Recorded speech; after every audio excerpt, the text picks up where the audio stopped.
Pour slowly and stay controlled to prevent splashing when you unclog a sink or toilet. When you begin, position a shallow container or basin under the trap or around the drain, and pour any cleaning liquid or manual waste removal slowly and deliberately close to the water level to reduce turbulence. Wear gloves and eye protection and lay absorbent towels in a ring around the base of the fixture so any spills are contained and easy to remove. If you are using a plunger, create a firm seal and pump steadily with moderate force rather than rapid aggressive thrusts, because slow strokes move water without violent splashes. For augers or snakes, feed the cable in gently and pause after a few turns to let debris settle before pulling back, and keep the auger head submerged if possible so loosened material does not eject.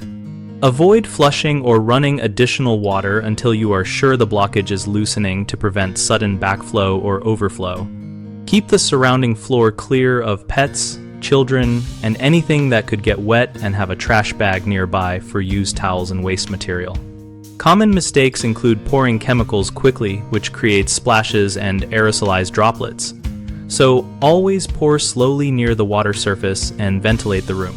Another issue is failing to isolate the area, which lets splashes spread. Lay down towels and remove rugs and electronics first.